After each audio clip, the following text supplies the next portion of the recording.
Welcome everyone. Newtonian বলবিদ্যা অধ্যায়ের অন্যতম গুরুত্বপূর্ণ একটি টপিক হচ্ছে ব্যাংকিং কোণ, যা প্রতি বছরই এক্সামে দেখতে পাওয়া যায় যে 3 মার্কের প্রশ্নে চলে আসছে। ব্যাংকিং কোণ আসলে একটি রাস্তা দিয়ে কোনো গাড়ি সর্বোচ্চ কত গতিতে চলবে তা নির্ধারণ করে দেয়।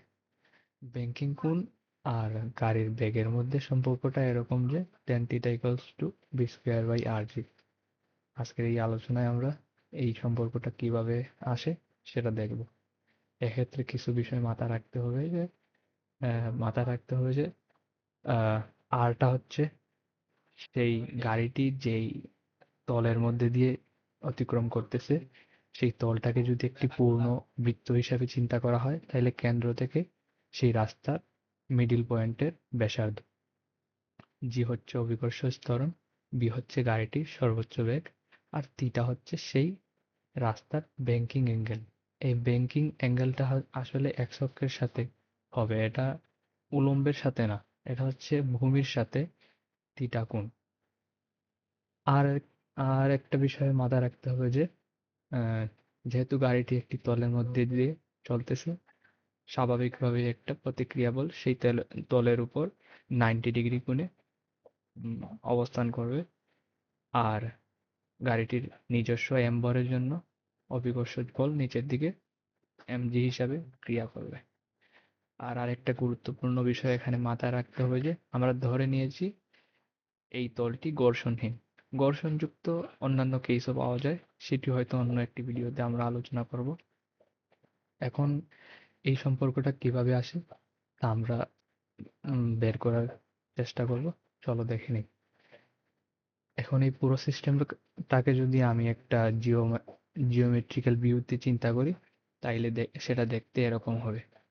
এক্ষেত্রে আহ ব্লকটাকে আমরা গাড়ি হিসাবে চিন্তা করে নিচ্ছি, আর নিচের অংশটা হচ্ছে ভূমি, আর সেই রাস্তাটা হচ্ছে এইটা, যা কিনা থিটা কোণে অবস্থান করতেছে।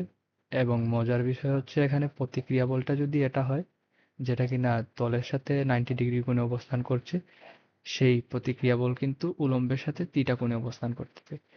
যেটা আবার জিওমেট্রি দিয়ে প্রমাণ করা যায় যে এভাবে, যে এটা যদি থিটা হয় তাহলে এটা হচ্ছে একান্তর কোণ, যার কারণে এটাও থিটা হবে। আবার এটা এটা থিটা মানে এটা আবার 90 ডিগ্রি মাইনাস থিটা, কারণ আহ, এই আরটা কিন্তু তলের সাথে 90 ডিগ্রি কোণে অবস্থান করতেছে। আর যেহেতু এটা 90 ডিগ্রি মাইনাস থিটা, তার মানে অবভিয়াসলি এটা থিটা হবে, কারণ ওয়াই অক্ষ এবং এক্স অক্ষের মধ্যবর্তী কোণ কিন্তু 90 ডিগ্রি। এভাবে আসলে এটা প্রমাণ করে দেখানো যায়। তো আমরা এটা এখানে রাখবো না প্রমাণের সুবিধার্থে, কারণ দেখতে একটু ঝামেলাপূর্ণ মনে হবে। তো এখানে যদি আরটা প্রতিক্রিয়া বল হয় তাইলে আর cos থিটাটা উপর দিকে কাজ করবে। এটা এটা আবার লম্বাংশ উপপাদ্য থেকে প্রমাণ করা যায়। আর আরেকটা বলের উপাংশ আর cos থিটার সাথে 90 ডিগ্রি অ্যাঙ্গেলে এই দিকে কাজ করবে আর sin থিটা হিসাবে, যেটা কিনা এক্স অক্ষ বরাবর কাজ করবে ভিতরের দিকে।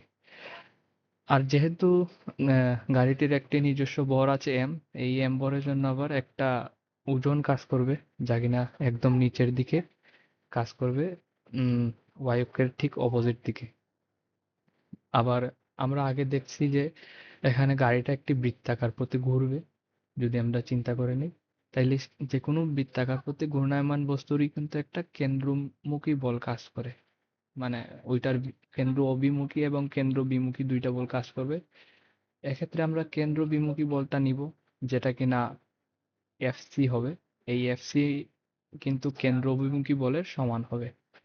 এখানে এফসি বা কেন্দ্রমুখী বলের মান হবে আহ, কেন্দ্রমুখী বল এফসি সমান হবে mv²/r। এখানে সেই আরটাই কিন্তু এখানে ইউজ হচ্ছে, যেটা কিনা রাস্তা তৈরি করছিল। আর এমটা হচ্ছে সেই গাড়িটির ভর, আর ভিটা হচ্ছে গাড়িটির বেগ। আমরা যদি এখন বলের আরেকটা কনসেপ্ট ইউজ করি, যে যদি একটা নির্দিষ্ট বিন্দুতে দুইটা বল ঠিক অপোজিট দিকে কাজ করে, পি এবং কিউ, যা কিনা পরস্পরের সাথে না 180 ডিগ্রি কোণে অবস্থান করে, এটা কিন্তু ভেক্টর দিয়ে প্রমাণ করা যায় যে পি কিউ দ্বারা এই নির্দিষ্ট বিন্দুটিতে নেট বল কিন্তু 0 হবে। তো এই কনসেপ্টটা ইউজ এখানেও আমরা করব যে যদি এক্স অক্ষে চিন্তা করি তাইলে কিন্তু এফসি আর আর সাইন থিটা কিন্তু ঠিক 190 ডিগ্রি অ্যাঙ্গেলে আছে।